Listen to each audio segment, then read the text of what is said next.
সব সমুদ্রের মাছ? সমুদ্রের মাছ। আচ্ছা, তুমি কি নিলে না ওনার থেকে? আমি এই কাকা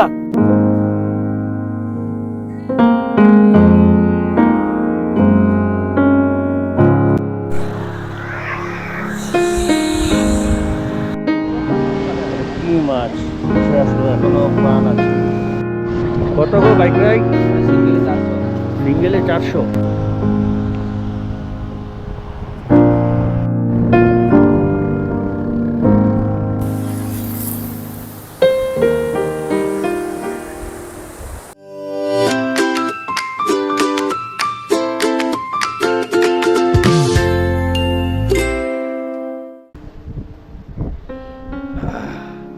গুড মর্নিং। আজকে 9 এপ্রিল 2026। তো সকালে ঘুম থেকে উঠেই আমরা আছি মন্দারমণি অনুত্রি বিচ রিসর্টে। কালকে সকালে এসেছি, আর সকালে উঠেই দেখছি প্রচণ্ড বৃষ্টি হয়েছে, গাছপালা সব ভিজে রয়েছে সব কিছু। সমুদ্র কিছুটা এগিয়ে এসছে দেখা যাচ্ছে। আর এদিকে দেখুন পুরো একদম ভেজা আবহাওয়া, মেঘলা আবহাওয়া, দারুণ একটা আবহাওয়া আজকে। খাওয়া আছে করে। তো প্রথমেই আমি যাব ব্রেকফাস্ট রুমে। আমাদের প্যাকেজের মধ্যে ব্রেকফাস্ট আছে, চলুন ব্রেকফাস্টে কী আছে দেখাচ্ছি। তারপরে আর সারাদিনে কী কী অ্যাক্টিভিটিস আছে সেগুলো অবশ্যই দেখাবো। আমাদের ব্রেকফাস্টে কী রয়েছে একবার দেখা যাক। এখানে রয়েছে কর্নফ্লেক্স এবং দুধ, তারপরে রয়েছে পুরীর এখানে রয়েছে একটা ছোলার ডাল, তারপরে রয়েছে হচ্ছে পোয়া, অনেক আইটেম আছে। তারপরে হচ্ছে ছোলে স্পেশাল, এটা আমার খুব একটা পছন্দের না। এখানে রয়েছে পটেটো ওয়েজেস, বড় বড় করে আলু ভাজা, আর রয়েছে এটা আচার টাইপের কিছু একটা, রয়েছে সেদ্ধ ডিম, আর এটা সসের প্যাকেট দেখা যাচ্ছে। পাশে রয়েছে বাটার আর ব্রেড, এটা সেঁকে নিতে হবে এই মেশিনে। কাটা ফল রয়েছে, তরমুজ, আর রয়েছে ফ্রুট জুস। তো আমরা এখান থেকে যেটা আমাদের পছন্দের সেটা আমরা বেছে নেব, সবই নেওয়া যায়। আর এই হচ্ছে আমি কি নিলাম, ছোলার ডাল, পুরি, ডিম সেদ্ধ, পটেটো ওয়েজেস, ছোলে স্পেশাল। এখানে চাও রয়েছে, এই চা তো ফিনিশিংয়ে লাগবেই। আর এই হচ্ছে রিসর্ট। একবার রিসর্টটা ঘুরে আমরা সমুদ্রের দিকে যাব। বিউটিফুল রিসর্ট, অনুত্রি বিচ রিসর্ট। কন্ট্যাক্ট নাম্বার দেওয়া থাকবে ডেসক্রিপশন বক্সে, অবশ্যই দেখে নেবেন। এখানে পার্কিংয়ের সুবন্দোবস্ত রয়েছে, যারা দূর থেকে গাড়ি নিয়ে আসবেন এখানে মানে অনেকটা জায়গা জুড়ে পার্কিংয়ের ব্যবস্থা। আর ওই সামনে সমুদ্র দেখা যাচ্ছে। আর এটা হচ্ছে আমাদের ওই যে উপরের রুমটা, ব্যালকনি আছে উপরের রুমটা, এটা সমুদ্রের সবচেয়ে কাছে এবং সবচেয়ে কস্টলি রুম। এই রুমটার ভাড়া আপনারা ফোন করে জেনে নিতে পারেন, টাইম টু টাইম ভ্যারি করে। এখানে একটা সুন্দর লন রয়েছে, এখানে একটা স্টেজ করা আছে, অনুষ্ঠানও হয়। আর লনের এ পাশে বিস্তৃত জায়গা আছে, লনের পাশে সুন্দর বসার জায়গা রয়েছে। আর পাশে একটা এটা হচ্ছে চিলড্রেন্স জোন আছে, এখানে বাচ্চাদের অনেক ধরনের রাইড আছে। আর এখানে এই যে দোলনা দেখা যাচ্ছে, আর দূরে একটা জিম দেখা যাচ্ছে। আমি খুব একটা জিম করি না, কাজে এটা আমার কোনো কাজে লাগবে না। জিমের টাইমিংটা আমি ঠিক জানি না। এখানে একটা গেম রুম রয়েছে, চলুন ভিতরে প্রবেশ করা যাক। গেম রুমে কি রয়েছে? হ্যাঁ, গেম রুমে প্রবেশ করে দেখলাম একটা টেবিল টেনিস বোর্ড রয়েছে, আর ও পাশে একটা ক্যারাম বোর্ড রয়েছে। এখানে একটা ক্যারাওকে জোন রয়েছে, মানে কোনো অনুষ্ঠান হলে এখানে আপনারা ক্যারাওকেতে গান গাইতে পারবেন। এই ক্যারাওকের পিছনেই এই দরজা দিয়ে একটা প্রবেশ করলে ভিতরে জিমটা, যেটা আগে দেখালাম, জিমের ভিতরে কিছু ইনস্ট্রুমেন্ট রয়েছে, আপনারা এখানে কিছু এক্সারসাইজ করতে পারবেন। ওভারঅল ভিউটা এরকম। ওই যে সমুদ্র, এই হচ্ছে সমুদ্রে নামার অনুত্রির গেট। কালকে আমরা রাত্রে এখানে বসেছিলাম, খাওয়া দাওয়া করছিলাম, ডিনারটা এখানে সার্ভ করে দিয়ে গেছিল। এখানে চেয়ার টেবিল পাতা ছিল, এখানে ওদের কিচেনটা ছিল। এই হচ্ছে ওখানে একটা খাওয়ার জায়গাও রয়েছে। এই যে অনুত্রি থেকে বেরোলাম, এই হচ্ছে সমুদ্র, এই যে বঙ্গোপসাগর, বে অফ বেঙ্গল। সোজা যদি এখান থেকে রওনা দিই তাহলে আন্দামান পৌঁছে যাব। আজকে ভাবছিলাম টোটো নিয়ে শঙ্করপুর তাজপুর যাব, কিন্তু আমার একটু নরেন্দ্র মনে চলে আসলো নাকি। আমি 3rd মে বা 4th মে রেজাল্টের নরেন্দ্রের কথা বলছি না, কি ঝড়ের নাম নরেন্দ্র আছে। তো তাজপুর শঙ্করপুর যেতে পারবো না কিনা বুঝতে পারছি না, এত আবহাওয়াটা খারাপ হয়ে আছে। তবে ভাল লাগছে, খুব মুষলধারে বৃষ্টি না, তবে ভাল লাগছে। এই যে দেখুন সমুদ্র,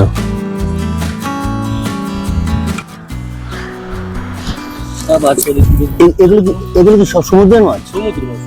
আচ্ছা, তুমি কি নিলে না ওনার থেকে? এটা তুমি কিভাবে ধরলে মাছগুলো? জাল আছে। ও জাল, নৌকা নিয়ে গেছিলে তো? না জাল। ও এমনি ছোড়া জালগুলো যেটা? না বিধার টাইপের। ও আপনার যেটা জাল কি বলে, এখান থেকে ফাঁসি জাল। ও আচ্ছা আচ্ছা আচ্ছা, ফাঁসি জাল। আচ্ছা আচ্ছা, তাহলে এটা নিয়ে নিলে। মাছগুলোর নাম বলতে পারবে? মাছগুলোর নাম হচ্ছে ওই দাদা কাকু কি মাছ, এই যে লম্বাটা বক মাছ। ও এই এটা সেগুলো যে ফ্রাই যা রাখবে না, এগুলো সব মানে ভালো মাছ।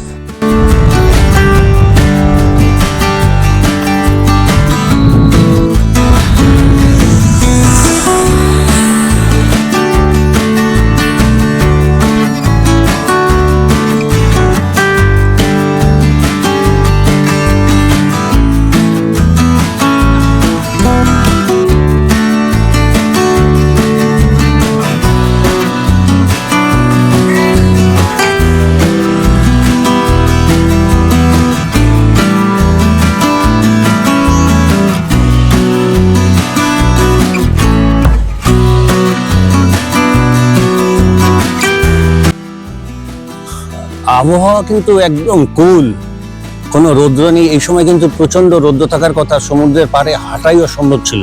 কালকে যখন আমরা এসেছিলাম তখন এরকমই আবহাওয়া ছিল, একদিনে আবহাওয়া পাল্টে খেয়ে গেল। একদম খুব এনজয় করছি। ও একটার পর একটা ঢেউ আছড়ে পড়ছে আমার পায়ের মধ্যে, কিন্তু এই পর্যন্তই। সবাইকে বলি কোনো ভিতরে যাওয়ার দরকার নেই, পাড়ে থাকুন, হাঁটুর নিচে জলে থাকুন, ঠিক আছে। এই প্রসঙ্গে আবার একটু বলে রাখি, আমরা শিলিগুড়ি থেকে 7 তারিখ রওনা দিয়েছিলাম মন্দারমণির উদ্দেশ্যে। আমরা 8 তারিখ মন্দারমণিতে পৌঁছাই। 8 তারিখ আজ মন্দারমণিতে দ্বিতীয় দিন, 9 মার্চ 2026 আজ। আর এটাকে আমি গরিবের গোয়া এর জন্য বলছি যে গোয়ার ফ্লেভার এই মন্দারমণির বিচে আমি পেয়েছি। পরিষ্কার পরিচ্ছন্ন, মানে অত গ্যাঞ্জাম নেই। আপনি নিরিবিলি 2 দিন এখানে 2 রাত্রি আরামসে কাটাতে পারবেন, কোনো ডিস্টারবেন্স নেই। এবং বিচ একদম গোল্ডেন বিচ, পরিষ্কার পরিচ্ছন্ন বিচ। আপনি বিচ বরাবর হাঁটতে পারবেন, দীঘার মতন অত ভিড় নেই, ঠাসাঠাসি নেই। এখানে আপনি আরাম করে সময় কাটাতে পারবেন, আপনার সঙ্গিনীর সাথে গল্প করতে পারবেন। আমরা আছি অনুত্রি বিচ রিসর্টে। আর এখানে দেখুন যে বিচে প্রচুর ছোট ছোট মাছ জলে ভেসে এসছে, কিন্তু যেতে পারছে না। আর এই গাড়িগুলো ভাড়া নিলে অল্প সময়ের জন্য কিছুটা ঘোরাবে, 400 টাকা করে নেয় পার হেড, কিন্তু আমার কাছে খুব কস্টলি মনে হয়েছে আর আমি চড়িনি। দারুণ বিচ, দারুণ বিচটা, সত্যি উপভোগ্য বিচ।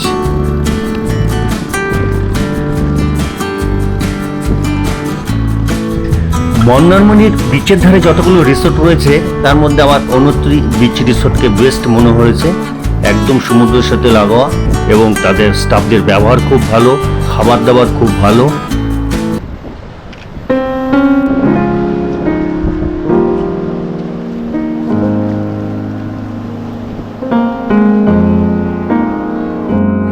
এখানে বিচের ধারে প্রচুর এরকম পেট ফোলা টাইপের মাছ পড়ে রয়েছে, দেখতে অনেকটা শঙ্খের আকৃতির মতন, নাম জানি না। যাই হোক, সমুদ্রে আমরা বেশ কয়েক ঘন্টা কাটিয়ে মেঘলা আবহাওয়ার মধ্যে আমরা আবার ফিরে এলাম আমাদের যেখানে রয়েছে সেই অনুত্রি বিচ রিসোর্টে। এখানে আমরা প্যাকেজে এসেছিলাম 2250 টাকা পার হেড পার ডে, খাওয়া দাওয়া সমেত। তো বিচ থেকে যখন আসার সময় যদি আপনার পায়ে বালি লেগে থাকে তবে আপনি অবশ্যই এখানে পা ধুয়ে আপনি রুমে যেতে পারবেন, রুম পরিষ্কার থাকবে। আমি এখন দাঁড়িয়ে আছি আমাদের রুমের ব্যালকনিতে। জাস্ট স্নান টান করলাম। আজকে হচ্ছে দ্বিতীয় দিন। আজকের লাঞ্চে কি আছে দেখি। কালকে লাঞ্চে পমফ্রেট ছিল আর চিকেন ছিল আর ডাল, আলু পোস্তর তরকারি, ডেজার্ট কিছু ছিল। তো এখন লাঞ্চ করতে যাব, দেখা যাক কি ব্যবস্থা রয়েছে আজকে লাঞ্চে। চলুন। আমার প্রিয় স্যালাডটা প্রথমে একটু নিয়ে নিচ্ছি। পেঁয়াজ নিলাম, লঙ্কা, এটা তো নিতেই হবে, ও লেবুটা, লেবু নিয়ে নিলাম 2 পিস। দিনের বেলায় আমি রুটি খাবো না,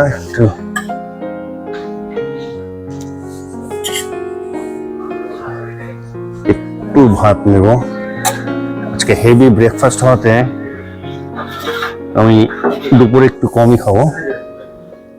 একটু ডাল নিয়ে নিলাম, আর এটা হচ্ছে আলু পটলের তরকারি বলছি না, অল্প একটু একটু পাঁপড় নিয়ে নিই। বাস আপাতত এটা দিয়ে শুরু করি। ভেজটা নন ভেজটা এখানে প্লেটে দিয়ে যাবো। এই হচ্ছে আমার আজকে, একদম অল্প নিয়েছি, ব্রেকফাস্ট হেভি হয়েছে। চিকেন দিয়ে গেল 3-4 পিস থাকে। আর এই হচ্ছে পাবদার, সর্ষে পাবদা আজকের মেনুতে। কালকে ছিল পমফ্রেট আর চিকেন, আছে সর্ষে পাবদা আর চিকেন। এই হচ্ছে আমার খাবার। চলুন খাওয়া শুরু করে যাক। আর এই হচ্ছে ডাইনিং স্পেস। পাবদা মাছটা খাচ্ছি।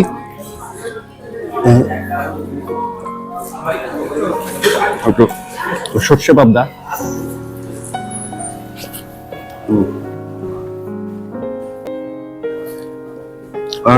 মোটামুটি ঠিকঠাকই আছে। কালকের খাবারের মধ্যে একটু মিষ্টির ভাত বেশি ছিল, ওদের আমার একটু মিষ্টি জমা হয় না খাবারের মধ্যে। চিকেনটা একটু মিষ্টি মিষ্টি ছিল, আমি জানি না আজকের চিকেনটা কেমন হবে। এবার একটু চিকেনটা নিই,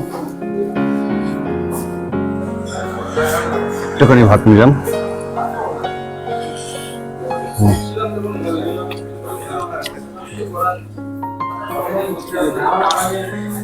চিকেনটা বেশ সফট, তবে আজকে একটু মিষ্টি কম আছে, কালকে একটু মিষ্টি ছিল। একটু গ্রেভি নিয়ে নিই।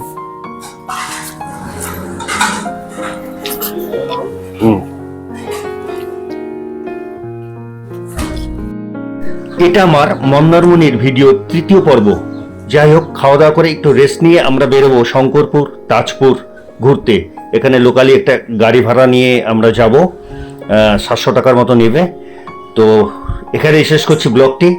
পরবর্তী ব্লগের জন্য অপেক্ষা থাকুন। Thank you.